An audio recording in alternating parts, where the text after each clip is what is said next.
Et salut, c'est Major Mouvement, j'espère que tu vas bien. Est-ce que ça t'arrive d'avoir des douleurs parfois un peu irradiantes, soit au niveau des trapèzes, dans l'épaule qui lancent un petit peu, même dans le coude, dans le poignet ou dans la main? Ou à l'inverse, des douleurs qui sont au-dessus de la fesse, qui lancent un peu dans la fesse de manière un petit peu diffuse, derrière les ischios, derrière le mollet, même dans le pied ou sur la face latérale de la cuisse. Bref, en gros, si tu as des douleurs qui vont de là à là, ce sont des douleurs un petit peu diffuses qu'on va qualifier de douleurs référées, de douleurs projetées même exactement. En fait, de quoi s'agit-il? Tu nous mettras ici, s'il te plaît Thibaut, un petit schéma du corps et notamment de ce qu'on appelle les dermatomes. Les dermatomes, qu'est-ce que c'est?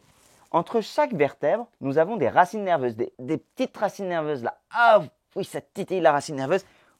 Ah oui, en fait, si je te fais ça, ça fait extrêmement mal. Tu sais, comme quand tu te mets un coup de coude dans un coin et que tu sens que ça irradie dans toute ta main. Là, c'est exactement ça. On a des nerfs qui sortent au niveau de notre rachis et qui donnent une information motrice et sensitive sur tout notre corps. Motrice pour bouger, sensitive pour ressentir la douleur, mais aussi le mouvement. Il arrive parfois que ces nerfs soient mis en compression, soit sur un coup direct, soit sur des tensions musculaires, soit parfois même sur un milieu chimique. On dirait Denis Brognard. Ah! Et donc, vous allez vous mettre sur un poteau avec... Bref, aujourd'hui on parle de douleur projetée. Quand vous avez ce nerf qui est irrité, il peut vous donner une douleur sur une ou plusieurs parties de son trajet. D'où l'intérêt de regarder les dermatomes qui s'affichent juste ici. Ils dépendent de chaque individu, ils ne sont pas méga fiables, mais au moins ça va vous permettre de comprendre que finalement entre chaque vertèbre, il y a toute une partie du corps qui est reliée. Et que parfois quand vous avez une douleur d'épaule, une douleur de coude, une douleur de poignet, là où vous dites « Ah ben j'ai une tendinite », en fait c'est juste une névralgie. Et globalement, ça colle assez bien à toutes ces douleurs un peu sourdes qui vont, qui viennent, qui vous font mal le matin, qui vous font mal sur certains gestes répétés. Parfois quand vous êtes au repos pendant le temps ou au contraire quand vous faites trop de mouvements. En gros, ça envoie un message douloureux un peu pourri. C'est pour ça qu'on a découvert récemment, il y a une dizaine d'années, ce qu'on appelle le traitement neurodynamique. Neuro pour nerf, dynamique pour mouvement du nerf. Comment est-ce qu'on fait pour bouger le nerf? L'explication est la suivante. Vous imaginez que ça, c'est votre nerf et un peu comme un câble électrique, il circule dans une gaine. Ça, c'est vu de face. Ça, c'est vu de profil. Votre nerf et ça, c'est votre gaine.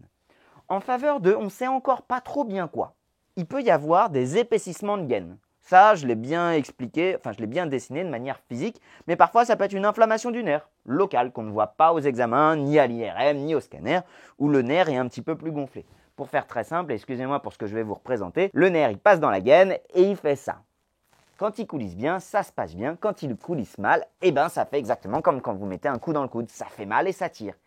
Et bien en fait, le traitement neurodynamique va avoir pour but tout simplement de faire coulisser suffisamment le nerf au sein de la gaine pour regagner en mouvement tout simplement. Et cesser ces mouvements d'adhérence. Donc, les mouvements neurodynamiques, vous les avez sûrement vus, les ULNT, je vous en parle régulièrement pour le membre supérieur. Je vous en ai parlé énormément dans mon livre sur toutes les névralgies du membre supérieur. Le livre est en description si vous voulez mieux comprendre de quoi il s'agit. D'ailleurs, je vous salue si vous venez de cliquer sur le QR code pour venir directement sur cette explication. Major Mouvement, le grand guide pour soigner vos douleurs. Vous le savez, c'est le nouveau livre que je viens d'écrire qui vous permet de soigner 55 douleurs que vous pouvez avoir à la maison, apprendre à les étiqueter et avoir évidemment des solutions. Alors, je vous ai montré avec beaucoup de poésie comment coulisser un nerf dans sa gaine. Maintenant, je vais vous montrer comment vous pouvez faire coulisser vos nerfs dans vos gaines. Alors d'abord, pour les douleurs d'origine cervicale ou dans le membre supérieur, avec l'ULNT 1. Pour ce faire, vous allez mettre le coude à la hauteur de l'épaule, venir chercher la rotation externe du bras, la main à hauteur de l'oreille, face à l'oreille, tout simplement comme si votre main voulait parler à votre oreille. Et là, ce que vous allez faire, c'est venir chercher l'inclinaison de la tête. Non pas la rotation, l'inclinaison, comme si vous voulez descendre votre oreille vers l'omoplate opposé. Une fois que vous êtes là, vous allez venir chercher extension du coude. Là, normalement, ça devrait tirer dans le pouce, dans le majeur et dans l'index. Et après, venir chercher l'extension du poignet. Pour vouloir majorer encore plus la tension, si jamais ce n'est pas le cas, vous cherchez l'abaissement du moignon de l'épaule. Là, vous êtes en train de mettre un maximum de tension sur les nerfs pour réduire la tension. Vous ramenez la tête de l'autre côté. Immédiatement, vous sentez que ça va mieux. La suite, c'est du coup de faire des techniques de glide. Vous allez venir chercher à fléchir le coude pour réduire la tension et majorer la tension de l'autre côté. Et après, vous allez faire l'inverse. Je tends le coude, je tends le poignet et je ramène la tête. En faisant ça, vous allez venir réaliser un glissement du nerf d'un côté, puis de l'autre. L'ULNT 2. Vous êtes assis, le bras est légèrement abaissé, le coude face à vous, la main face à vous. Et là, ce que vous allez faire, c'est tendre le coude, tendre le poignet en arrière et amener la tête sur le côté. Vous allez beaucoup moins le sentir que l'ULNT1, mais vous allez le sentir la face antérieure du bras et dans les 3 premiers doigts. Ensuite, pour réaliser la technique de glissement, vous allez réduire la tension au niveau cervical, garder le poignet tendu. Et après, vous allez faire l'inverse. Flexion du poignet, inclinaison cervicale, extension du poignet, inclinaison gauche. Et ça donne ça. Je ne sais pas pourquoi à chaque fois que je fais celui-là, je pense à un pingouin. ULNT numéro 3, c'est quasiment la même chose, sauf qu'au lieu d'être en rotation externe et la main face à vous, vous allez prendre. Et là, la petite astuce, c'est de venir mettre votre pouce dans la main fermée et de faire comme si vous accélériez en moto ou ralentir. Je n'ai jamais fait de moto, c'est beaucoup trop dangereux. Et là, vous allez venir rajouter de la tension avec l'inclinaison de tête. Maximum de mise en tension lorsque vous accélérez en moto et que vous avez l'inclinaison de la tête. Pour réduire la tension, vous ramenez les cervicales. Et pour faire la technique de glissement, poignet, tête, tête, poignet, poignet, tête, tête, poignet. Je vous montre l'ULNT numéro 4. Celui-ci, vous allez prendre la pince du pouce et de l'index numéro 1. Vous savez qu'en kiné, on appelle les doigts par les numéros parce que c'est toujours compliqué de dire index, majeur, annulaire. Donc ça, c'est 1, 2, 3, 4, 5. Moi, ça m'arrange bien parce que j'oublie toujours le nom des doigts. Là, ce que vous allez faire, c'est que vous allez mettre, contrairement à tout à l'heure, la main à l'extérieur. Je viens chercher la pince, je fléchis le coude et là, vous allez le sentir vraiment dans le petit doigt. C'est le trajet du nerf ulnaire. Et là, pour majorer la tension, vous allez incliner. Incliner de l'autre côté. Il est horrible celui-là.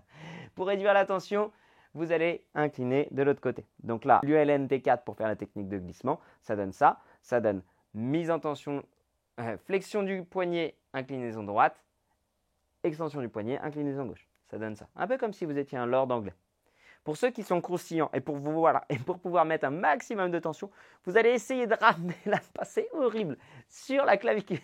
Ah, ça relâche. Donc ça, c'est bien pour ressentir les ULNT. 3 possibilités quand vous faites du traitement neurodynamique. 1, évidemment, consultez. Je vous déconseille de le tester seul, surtout si ça augmente trop vos symptômes. 3 possibilités. Je fais mon traitement neurodynamique entre 20 et 30 fois. Si quand je le fais entre 20 et 30 fois, ça m'améliore. Cool, félicitations. Votre douleur était bien liée à un enclavement nerveux ou à une douleur au niveau d'un nerf qui est bien soulagé par le traitement neurodynamique. Cool, vous avez trouvé le bon truc. Vous le faites 20 à 30 fois, ça ne change rien. Ah, si ça ne répond pas au neurodynamique, a priori, ce n'était pas du neurodynamique. Réessayez encore une fois ou deux, et si ça ne répond pas, ça veut dire que votre nerf il va très bien et que ce n'était pas un problème de nerf. 3e cas possible, quand vous le faites, ça aggrave les symptômes. Bon, là, ce n'est pas la peine de jouer avec le feu. Raison de plus d'aller consulter. Ça indique clairement que vous avez une souffrance d'un point de vue d'un nerf. Il est nécessaire d'avoir l'avis d'un professionnel pour savoir comment adapter le mouvement par rapport à vos symptômes. Donc, si on doit résumer cette vidéo, les nerfs peuvent envoyer un message douloureux. Ça décrit plutôt des douleurs qui vont être diffuses, parfois projetées, parfois à distance d'un coup que vous avez pu avoir il y a longtemps. Le nerf, lorsqu'il va envoyer un message douloureux, il peut l'envoyer un type de fourmillement, de cartonnement, de douleur, de manière un peu projetée, difficile à identifier. Vous allez mettre en tension vos nerfs avec les différentes techniques que vous pourrez retrouver sur ma page YouTube, sur la vidéo sur l'asiatique, sur la vidéo sur le crural, sur la vidéo sur peut-on étirer un nerf pour le membre supérieur, mais surtout clairement expliqué dans mon livre. Encore une fois, j'en parle parce que c'est, franchement, le livre que je viens de publier, c'est une pépite. Franchement, il est énorme. Thibaut, il est génial le livre? Je ne l'ai pas lu, mais oui. C'est toi qui as fait les photos. Oui. Les photos de qualité. Si vous voulez voir. Déjà, les photos sont énormes. Déjà, les photos sont énormes. Elles pèsent très très lourd. Comme t'as. Alors, bref, donc si vous voulez en savoir plus, je vous invite évidemment à regarder le livre.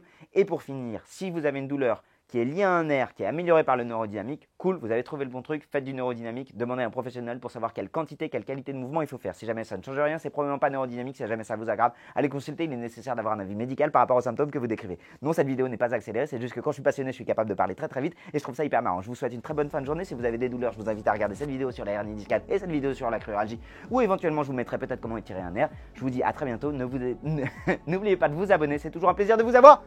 Bisous, ciao. C'est les conditions d'achat à la famille. Ouais, exactement.